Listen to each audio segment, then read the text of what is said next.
a time there was a poor husbandman who had many children and little to give them in the way either of food or clothing. They were all pretty, but the prettiest of all was the youngest daughter, who was so beautiful that there were no bounds to her beauty.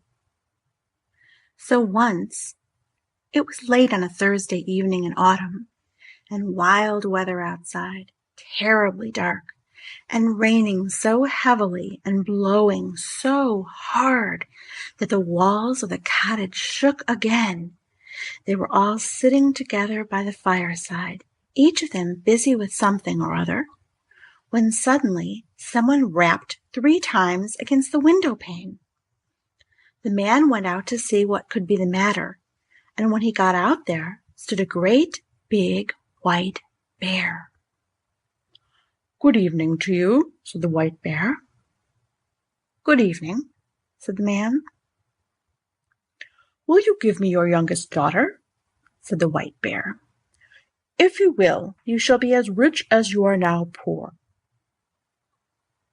Truly, the man would have had no objection to be rich, but he thought to himself, "I must first ask my daughter about this."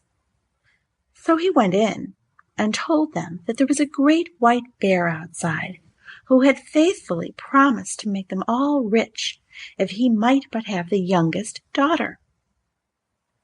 She said no, and would not hear of it.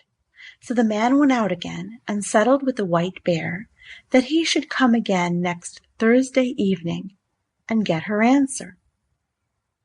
Then the man persuaded her and talked so much to her about the wealth that they would have and what a good thing it would be for herself, that at last she made up her mind to go, and washed and mended all her rags, made herself as smart as she could, and held herself in readiness to set out. Little enough had she to take away with her. Next Thursday evening, the white bear came to fetch her. She seated herself on his back with her bundle, and thus they departed. When they had gone a great part of the way, the white bear said, "Are you afraid?" "No, that I am not," said she.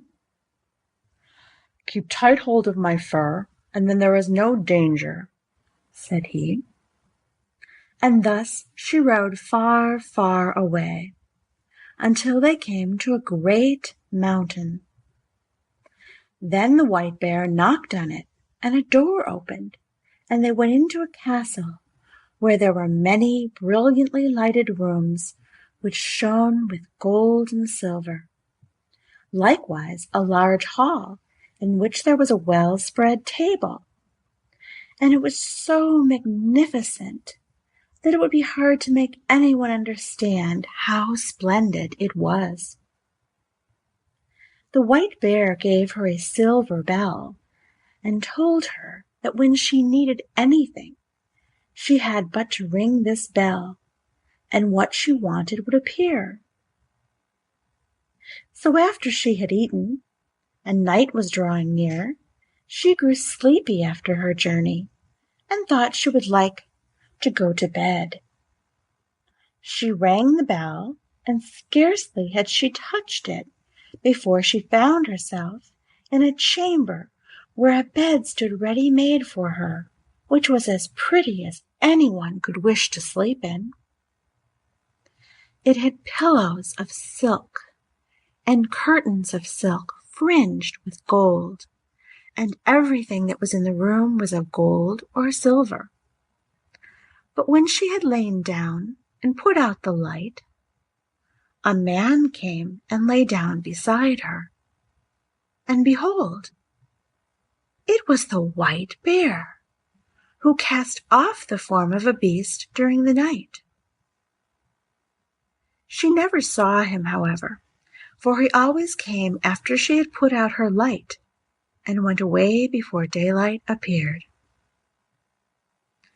So all went well and happily for a time, but then she began to be very sad and sorrowful, for all day long she had to go about alone, and she did so wish to go home to her father and mother and brothers and sisters.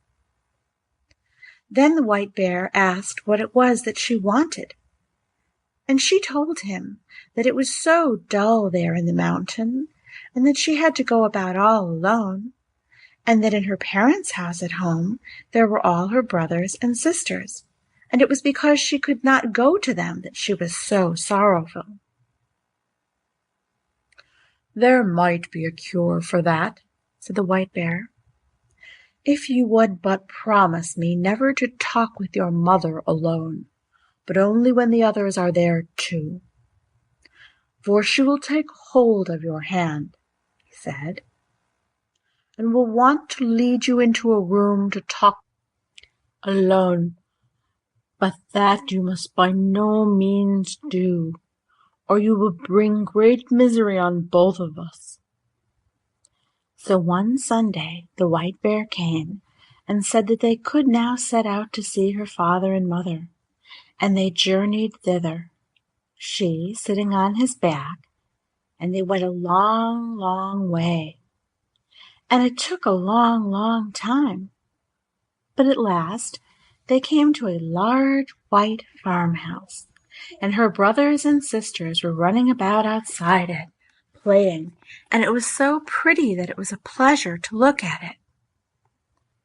"Your parents dwell here now," said the white bear, "but do not forget what I said to you, or you will do much harm both to yourself and me." "No, indeed," said she, "I shall never forget."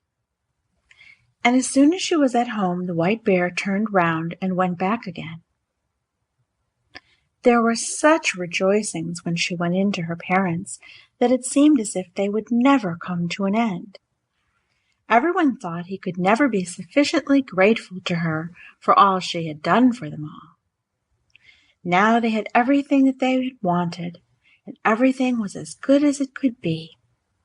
They all asked her how she was getting on where she was.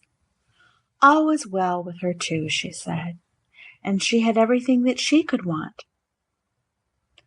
What other answers she gave, I cannot say, but I am pretty sure that they did not learn much from her. But in the afternoon, after they had dined at midday, all happened just as the white bear had said. Her mother wanted to talk with her alone in her own chamber, but she remembered what the white bear had said, and would on no account go. "What we have to say can be said at any time," she answered. But somehow or other her mother at last persuaded her, and she was forced to tell the whole story.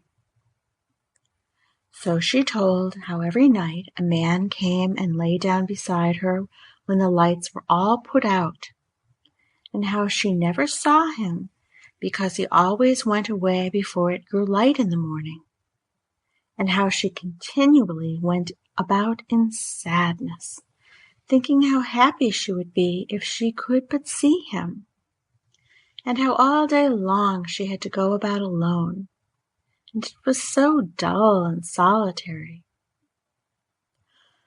"Oh," cried the mother in horror, "you are very likely sleeping with a troll. But I will teach you a way to see him. You shall have a bit of one of my candles, which you can take away with you, hidden in your breast. Look at him with that when he is asleep, but take care not to let any tallow drop on him." So she took the candle and hid it in her breast, and when evening drew near, the white bear came to fetch her away. When they had gone some distance on their way, the white bear asked her if everything had not happened just as he had foretold, and she could not but own that it had.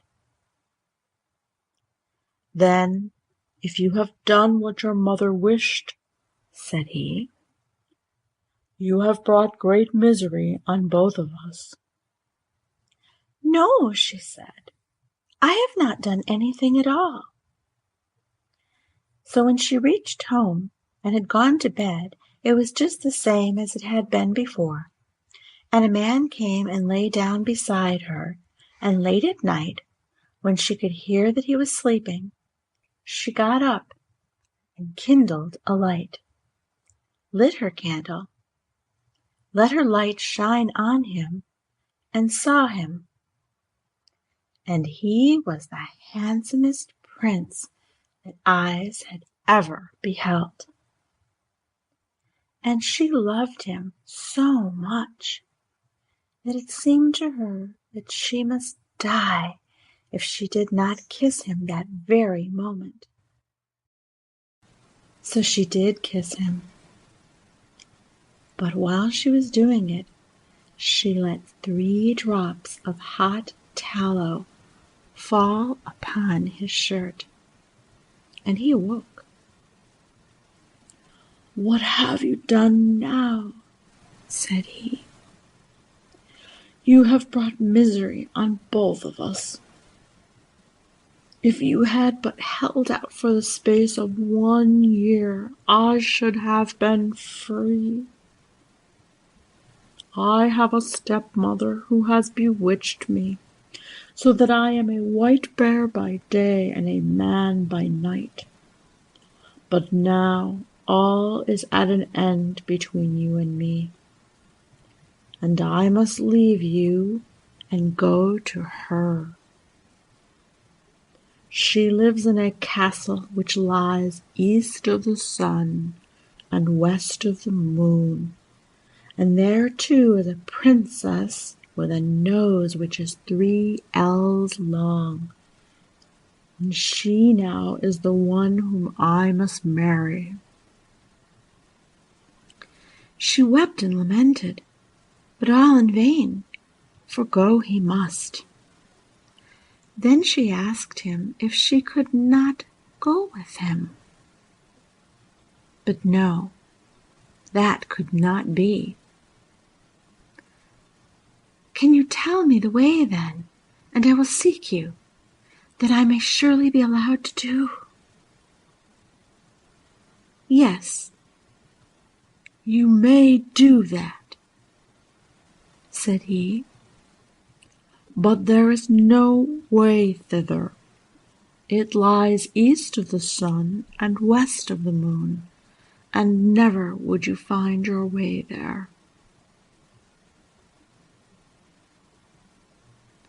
When she awoke in the morning, both the prince and the castle were gone, and she was lying on a small green patch in the midst of a dark, thick wood. By her side lay the self-same bundle of rags which she had brought with her from her own home. So when she had rubbed the sleep out of her eyes and wept till she was weary, she set out on her way, and thus she walked for many and many a long day, until at last she came to a great mountain. Outside it an aged woman was sitting, playing with a golden apple. The girl asked her if she knew the way to the prince who lived with his stepmother in the castle, which lay east of the sun and west of the moon, and who was to marry a princess with a nose which was 3 ells long. "How do you happen to know about him?" inquired the old woman. "Maybe you are she who had ought to have had him." "Yes, indeed I am," she said. "So it is you then?" said the old woman. "I know nothing about him but that he dwells in a castle which is east of the sun and west of the moon. You will be a long time in getting to it, if ever you get to it at all." but you shall have the loan of my horse, and then you can ride on it to an old woman who is a neighbor of mine. Perhaps she can tell you about him. When you have got there, you must just strike the horse beneath the left ear and bid it go home again. But you may take the golden apple with you." So the girl seated herself on the horse and rode for a long, long way. And at last she came to the mountain where an aged woman was sitting outside with a gold carding comb. The girl asked her if she knew the way to the castle, which lay east of the sun and west of the moon.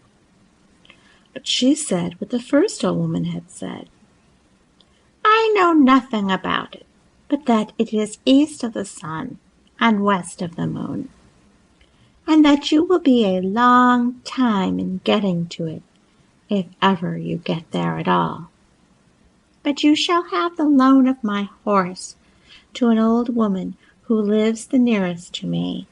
Perhaps she may know where the castle is, and when you have got to her, you may just strike the horse beneath the left ear and bid it go home again." Then she gave her the gold carding comb, for it might, perhaps, be of use to her, she said.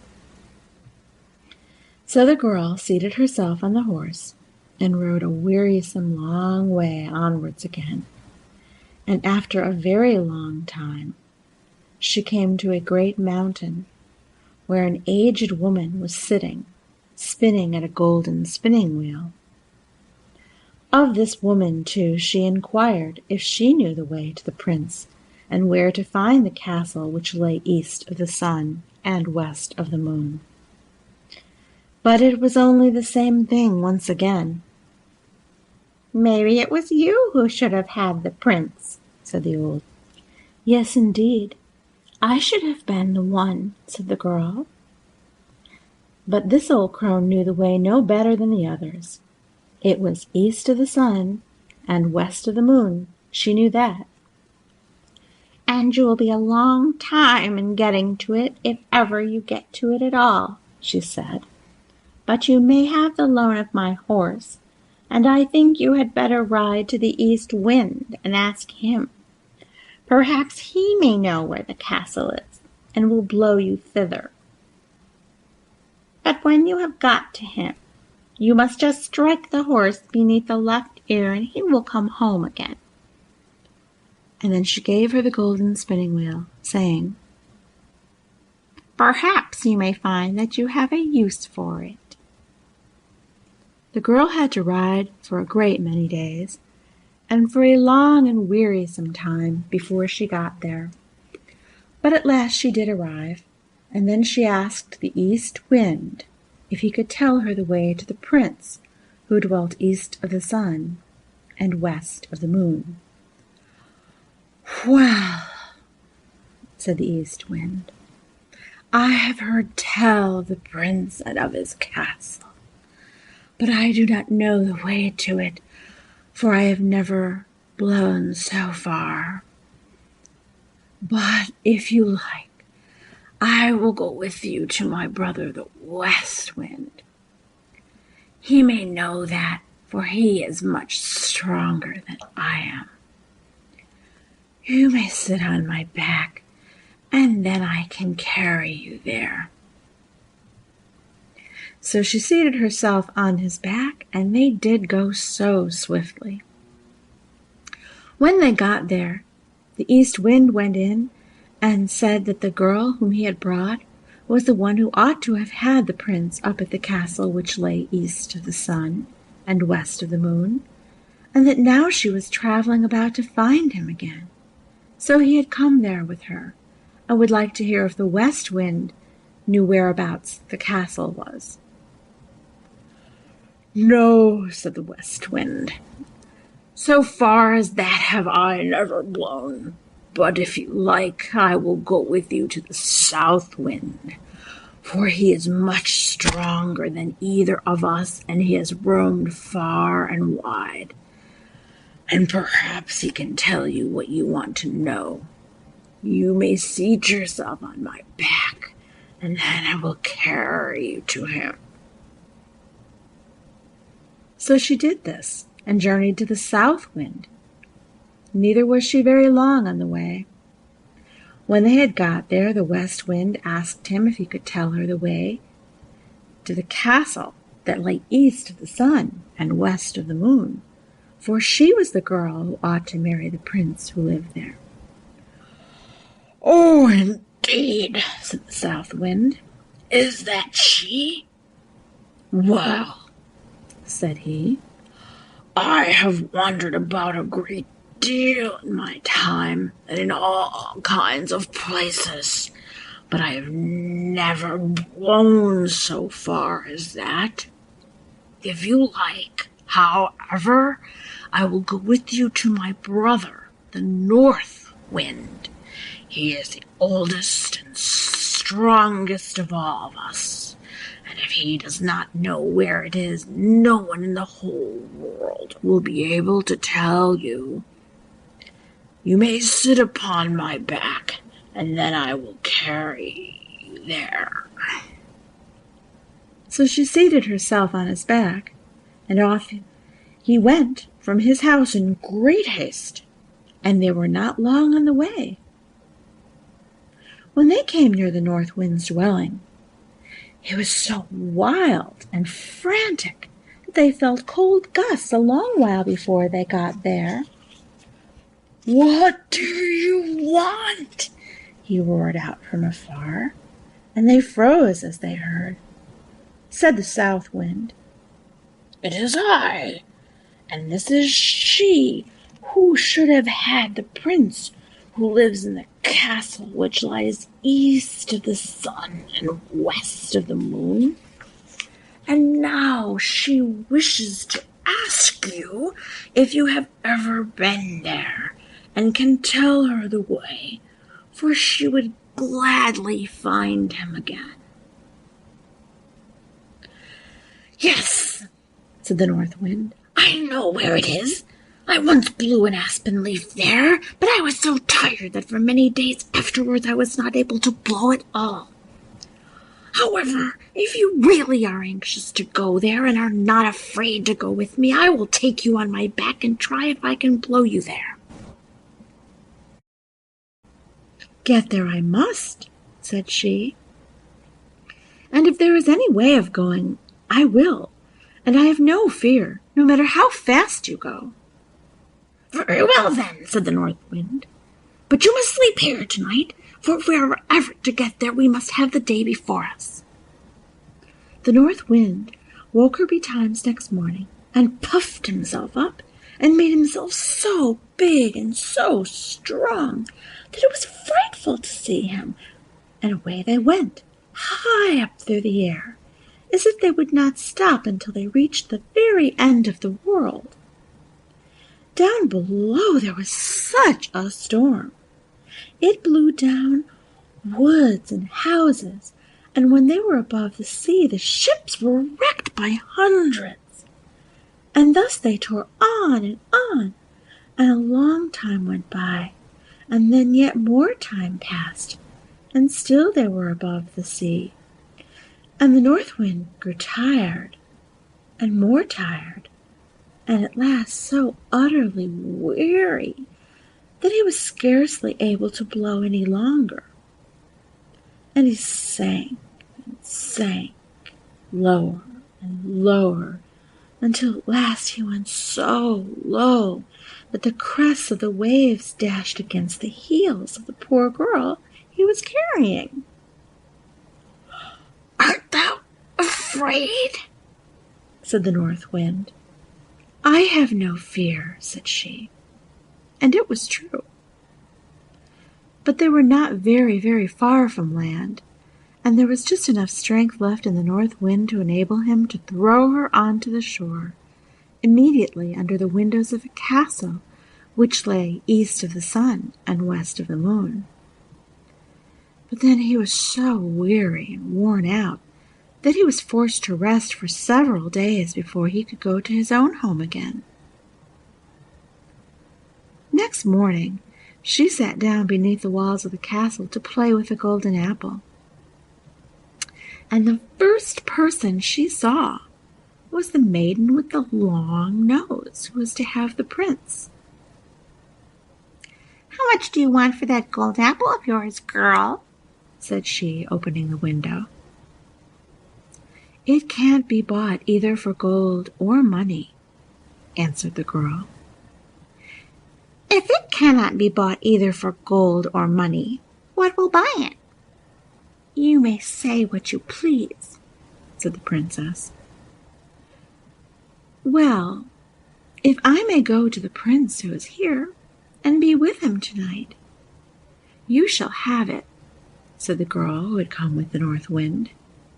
"You may do that," said the princess, for she had made up her mind what she would do. So the princess got the golden apple. But when the girl went up to the prince's apartment that night, he was asleep, for the princess had so contrived it. The poor girl called to him and shook him, and between whiles she wept, but she could not wake him. In the morning, as soon as day dawned, in came the princess, the long nose, and drove her out again. In the daytime she sat down once more beneath the windows of the castle, and began to card with her golden carding comb. And then all happened as it had happened before. The princess asked her what she wanted for it, and she replied that it was not for sale, either for gold or money, but that if she could get leave to go to the prince and be with him during the night, she should have it. But when she went up to the prince's room, he was again asleep, and let her call him or shake him or weep as she would, he still slept on, and she could not put any life in him. When daylight came in the morning, the princess with the long nose came too, and once more drove her away.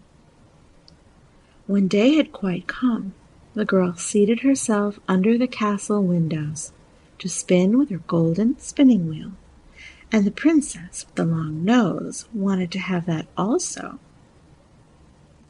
So she opened the window and asked what she would take for it. The girl said what she had said on each of the former occasions, that it was not for sale, either for gold or for money, but if she could get leave to go to the prince who lived there and be with him during the night, she should have it. "Yes," said the princess, "I will gladly consent to that."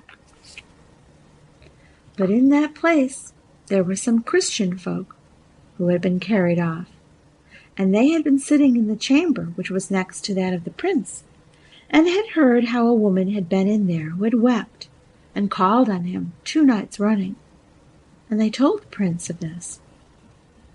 So that evening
The king's son was going to be married, so there were general rejoicings. He had waited a whole year for his bride, and at last she had arrived. She was a Russian princess, and had driven all the way from Finland in a sledge drawn by 6 reindeer. The sledge was shaped like a great golden swan, and between the swan's wings lay the little princess herself. Her long ermine cloak reached right down to her feet. On her head was a tiny cap of silver tissue, and she was as pale as the snow palace in which she had always lived. So pale was she that as she drove through the streets, all the people wondered. "She is like a white rose," they cried, and they threw down flowers on her from the balconies. At the gate of the castle the prince was waiting to receive her. He had dreamy violet eyes, and his hair was like fine gold. When he saw her, he sank upon one knee and kissed her hand. "Your picture was beautiful," he murmured, "but you are more beautiful than your picture." And the little princess blushed. "She was like a white rose before," said a young page to his neighbor, "but she is like a red rose now." And the whole court was delighted.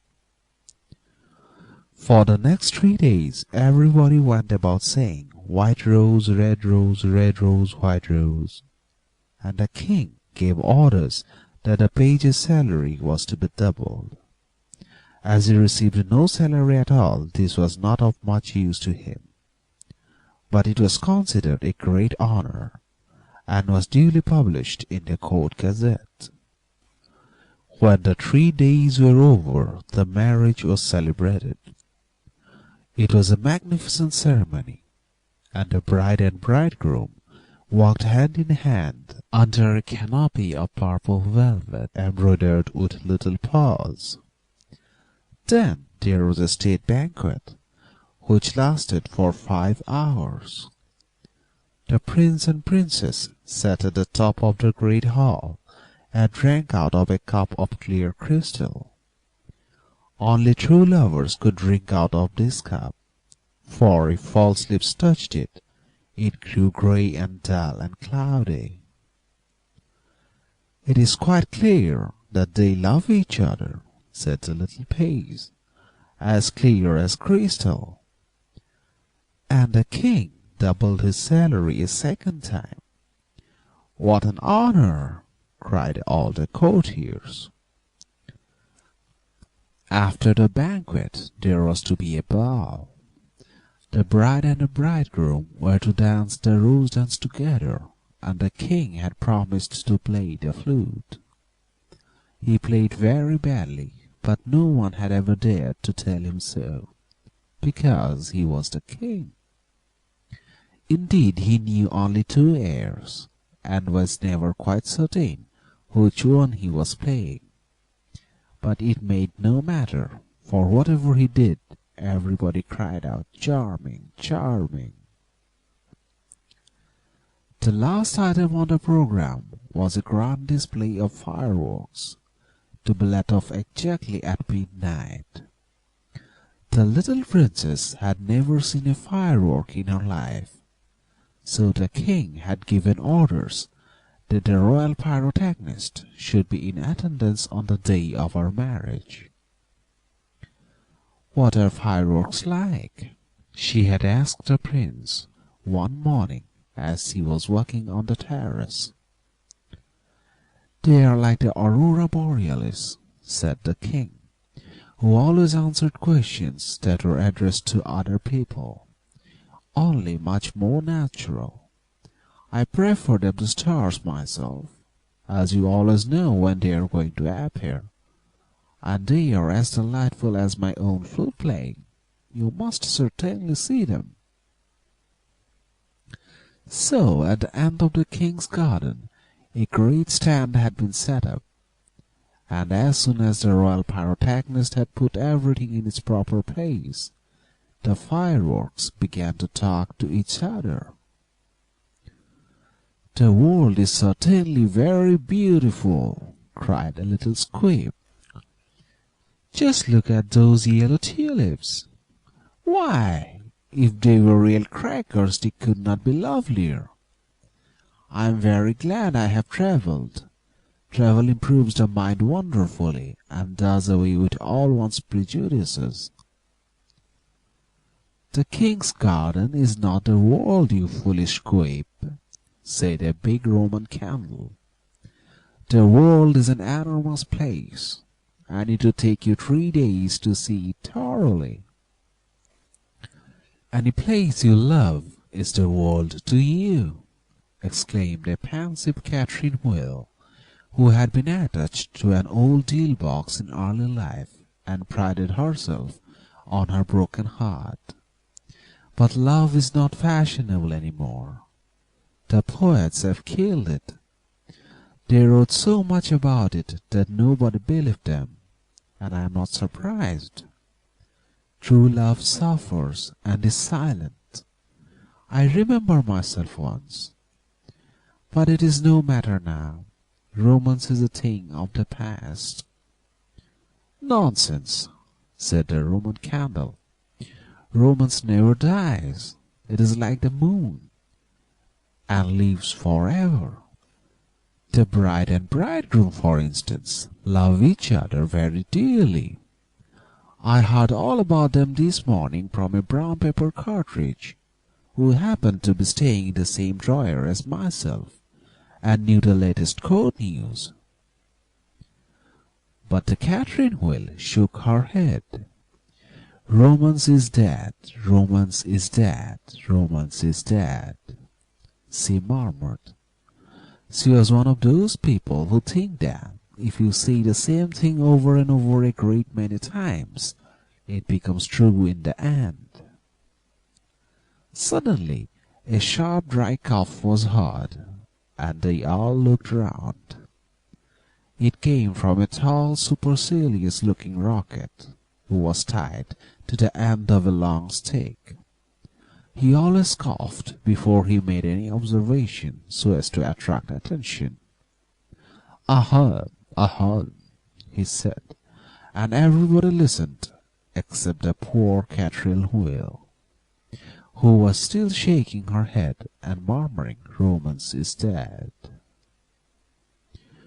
"Order, order!" cried out the cracker. He was something of a politician, and had always taken a prominent part in the local elections, so he knew the proper parliamentary expressions to use. "Quite dead," whispered the Catherine Wheel, and she went off to sleep. As soon as there was perfect silence, the rocket coughed a third time and began. He spoke with a very slow, distinct voice, as if he was dictating his memoirs, and always looked over the shoulder of the person to whom he was talking. In fact, he had a most distinguished manner. "How fortunate it is for the king's son," he remarked, "that he is to be married on the very day on which I am to be let off.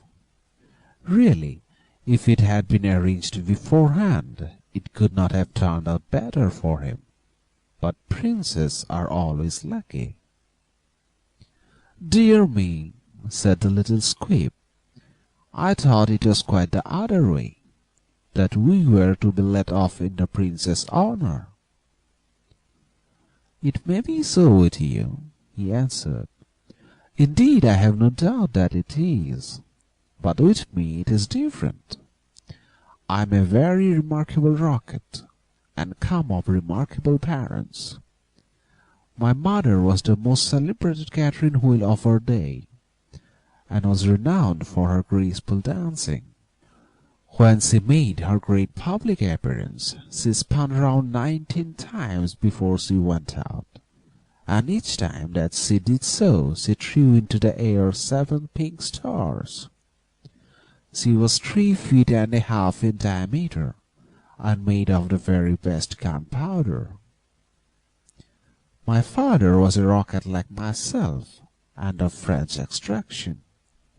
He flew so high that the people were afraid that he would never come down again. He did, though, for he was of a kindly disposition, and he made a most brilliant descent in a shower of golden rain. The newspapers wrote about his performance in very flattering terms. Indeed, the Court Gazette called him a triumph of polytechnic art. Pyrotechnic, pyrotechnic you mean, said a Bengal light. I know it is pyrotechnic, for I saw it written on my own canister. Well, I said polytechnic, answered the rocket, in a severe tone of voice, and the Bengal light felt so crossed that he began at once to bully the little squeaks, in order to show that he was still a person of some importance. I was saying, continued the rocket, I was saying. What was I saying? You were talking about yourself, replied the Roman candle. Of course. I knew I was discussing some interesting subject when I was so rudely interrupted. I hate rudeness and bad manners of every kind, for I am extremely sensitive. No one in the whole world is so sensitive as I am. I am quite sure of that. What is a sensitive person? Said the cracker to the Roman candle. A person who, because he has corns himself, always treads on other people's toes, answered the Roman candle in a low whisper, and the cracker nearly exploded with laughter. Pray, what are you laughing at? Inquired the rocket. I am not laughing. I am laughing because I am happy, replied the cracker. That is a very selfish reason, said the rocket angrily. What right have you to be happy? You should be thinking about others. In fact, you should be thinking about me. I am always thinking about myself, and I expect everybody else to do the same. That is what is called sympathy. It is a beautiful virtue, and I possess it in a high degree. Suppose, for instance, anything happened to me tonight, what a misfortune that would be for everyone. The prince and princess would never be happy again. Their whole married life will be spoiled. And as for the king, I know he would not get over it. Really, when I begin to reflect on the importance of my position, I am almost moved to tears. If you want to give pleasure to others, cried the Roman candle, you had better keep yourself dry. Certainly, exclaimed the Bengal light, who was now in better spirits. That is only common sense. Common sense indeed, said the rocket indignantly. Why, anybody can have common sense, provided that they have no imagination. But I have imagination, for I never think of things as they really are. I always think of them as being quite different. As for keeping myself dry, there is evidently no one here who can at all appreciate an emotional nature. Fortunately for myself, I don't care. The only thing that sustains one through life is the consciousness of the immense inferiority of everybody else. And this is a feeling that I have always cultivated. But none of you have any hearts. Here you are laughing and making merry, just as if the prince and princess had not just been married. Well, really, exclaimed a small fire balloon, Why not? It is a most joyful occasion, and when I soar up into the air, I intend to tell the stars all about it. You will see them twinkle when I talk to them about the pretty bride." "Ah, what a trivial view of life," said the Rocket. "But it is only what I expected. There is nothing in you. You are hollow and empty.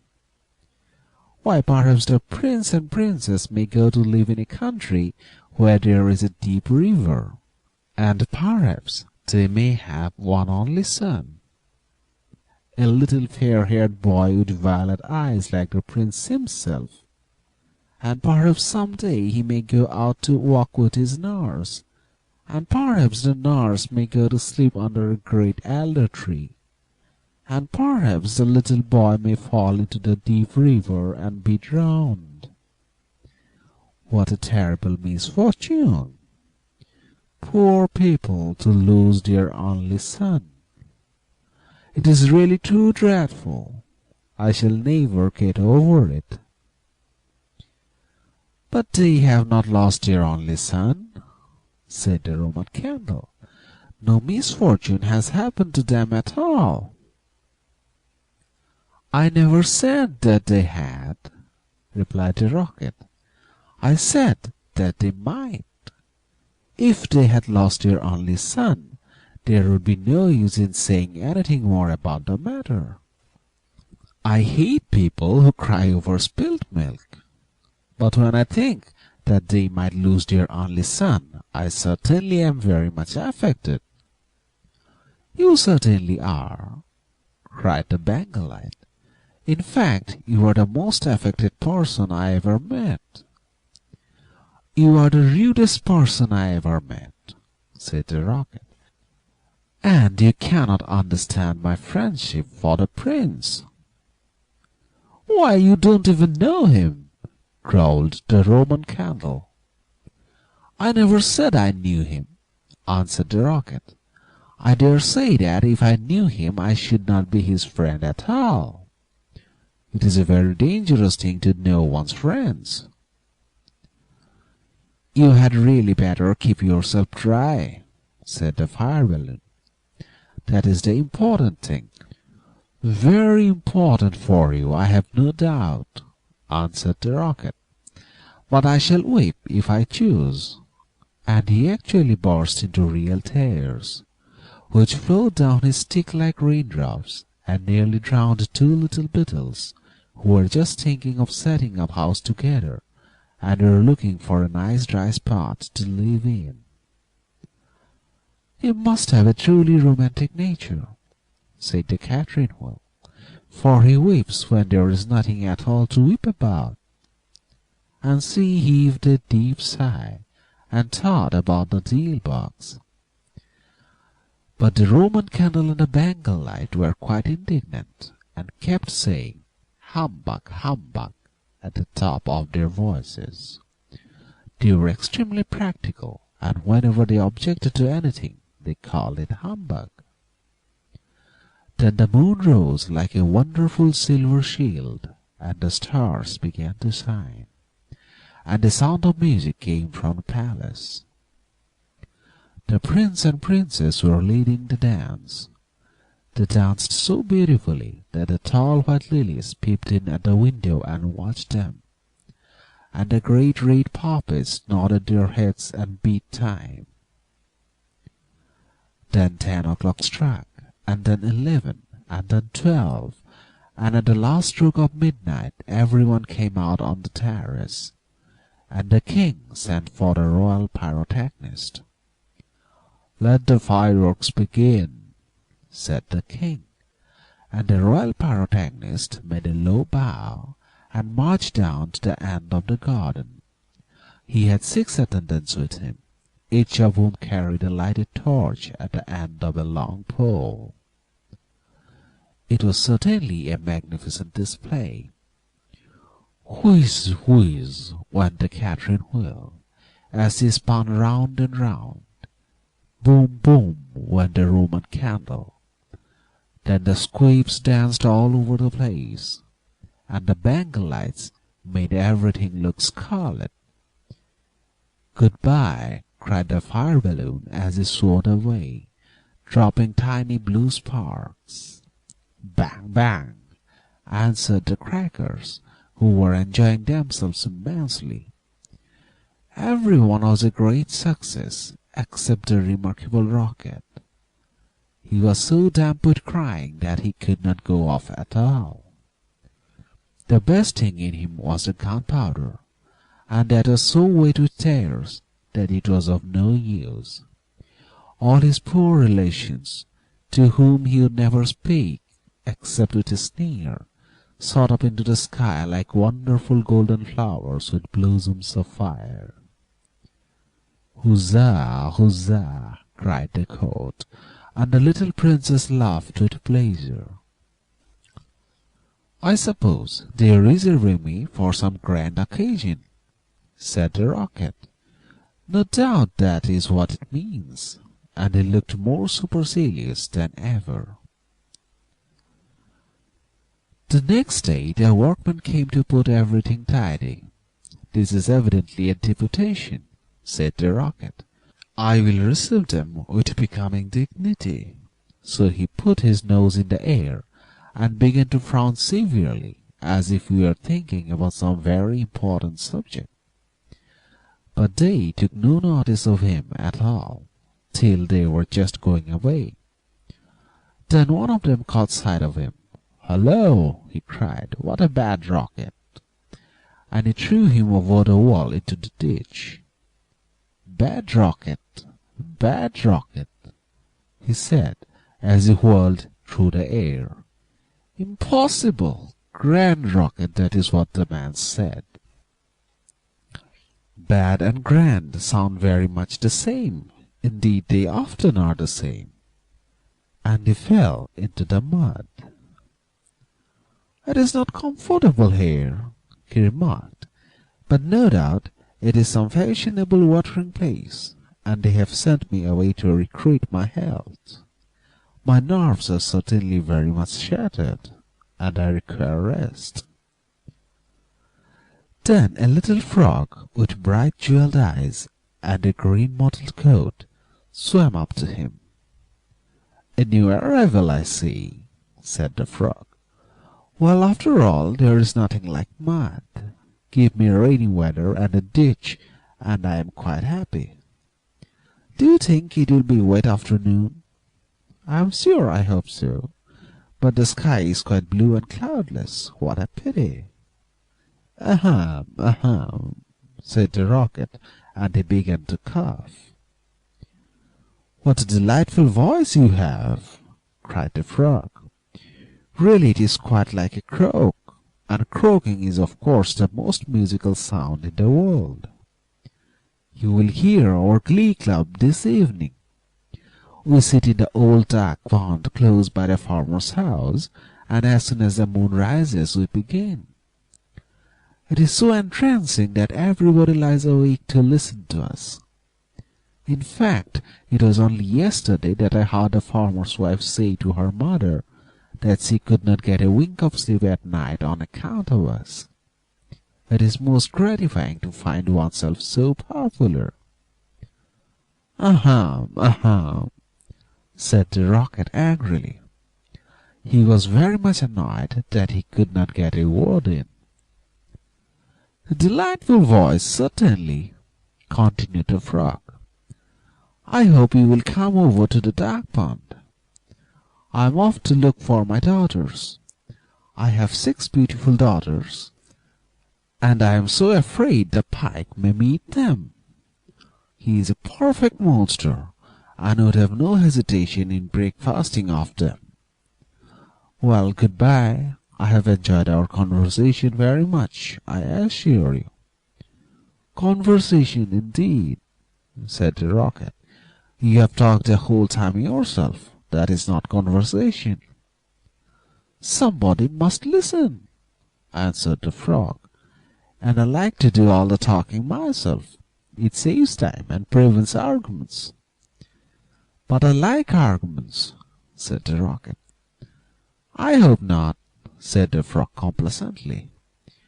Arguments are extremely vulgar, for everybody in good society holds exactly the same opinions. Goodbye a second time. I see my daughters in the distance, and the little frogs swam away. You are a very irritating person, said the Rocket, and very ill-bred. I hate people who talk about themselves as you do, when one wants to talk about oneself as I do. It is what I call selfishness, and selfishness is a most detestable thing, especially to anyone of my temperament, for I am well known for my sympathetic nature. In fact, you should take example by me. You couldn't possibly have a better model. Now that you have the chance, you had better avail yourself of it, for I am going back to court almost immediately. I am a great favorite at court. In fact, the prince and princess were married yesterday in my honor. Of course you know nothing of these matters, for you are a provincial. There is no good talking to him, said a dragonfly, who was sitting on the top of a large brown bulrush. No good at all, for he has gone away. Well, that is his loss, not mine, answered the Rocket. I am not going to stop talking to him merely because he pays no attention. I like hearing myself talk. It is one of my greatest pleasures.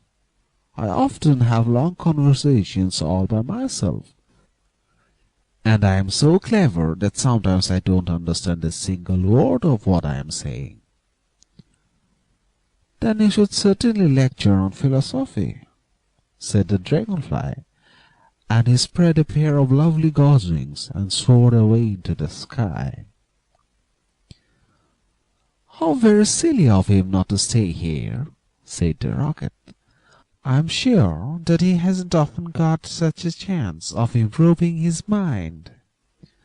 However, I don't care a bit. Genius like mine is sure to be appreciated some day.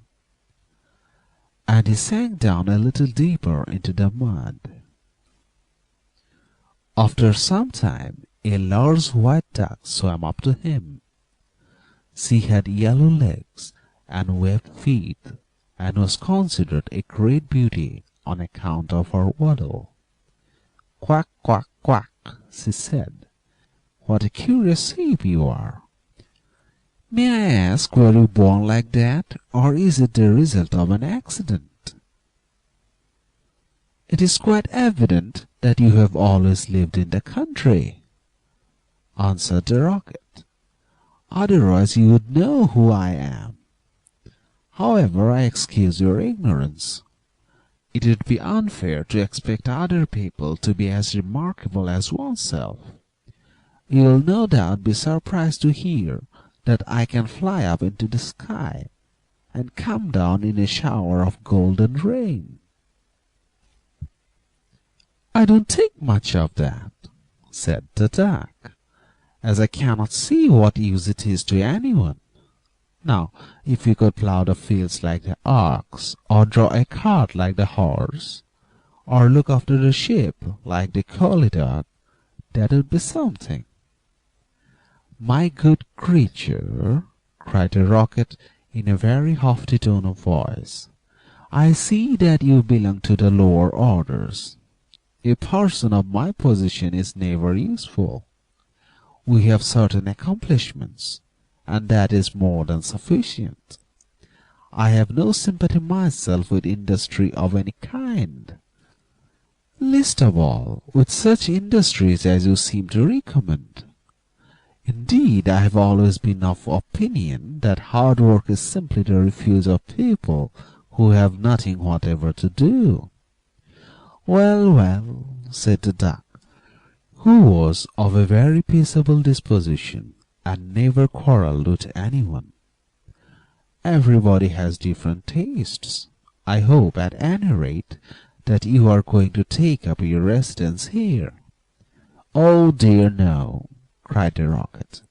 "I am merely a visitor, a distinguished visitor. The fact is that I find this place rather tedious. There is neither society here nor solitude. In fact, it is essentially suburban. I shall probably go back to court, for I know that I am destined to make a sensation in the world.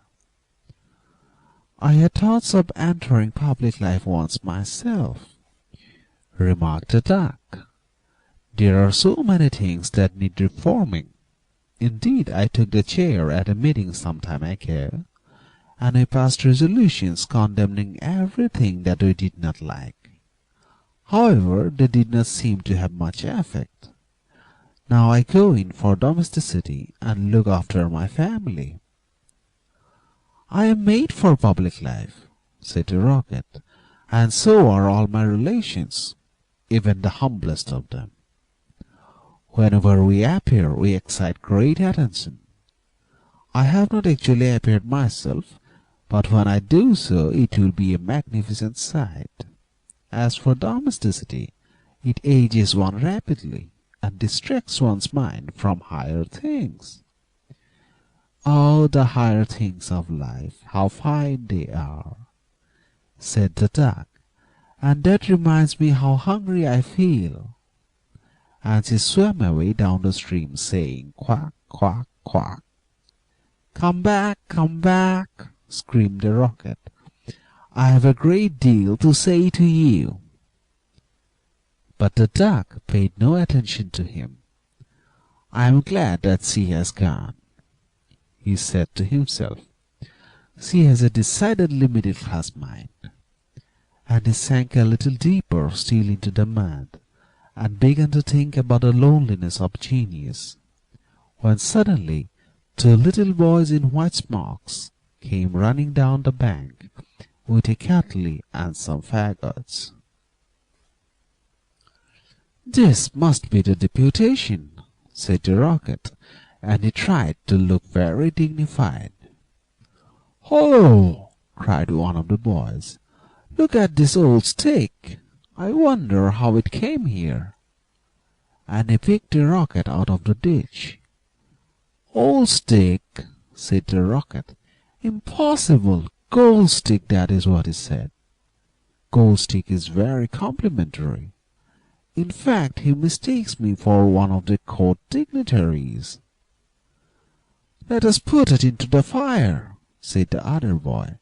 "It will help to boil the kettle." So they piled the faggots together and put the rocket on top and lit the fire.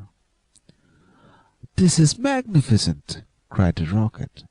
"They are going to let me off in broad daylight so that everyone can see me." "We'll go to sleep now," they said, "and when we wake up, the kettle will be boiled." And they lay down on the grass and shut their eyes. The rocket was very damp, so he took a long time to burn.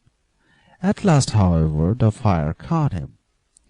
"Now I am going off," he cried, and he made himself very stiff and straight. "I know I shall go much higher than the stars, much higher than the moon, much higher than the sun.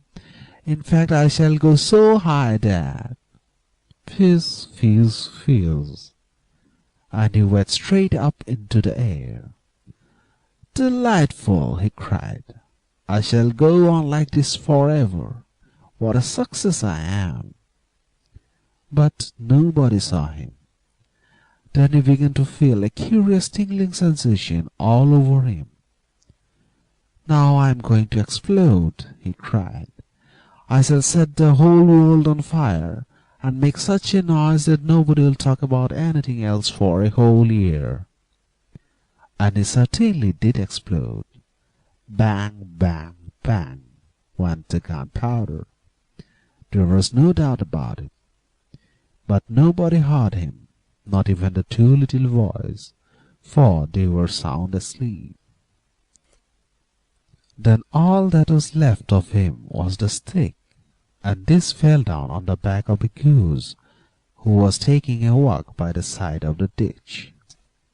"Good heavens!" cried the goose. "It is going to rain sticks, and she rushed into the water. "I knew I should create a great sensation," gasped the Rocket, and he went out.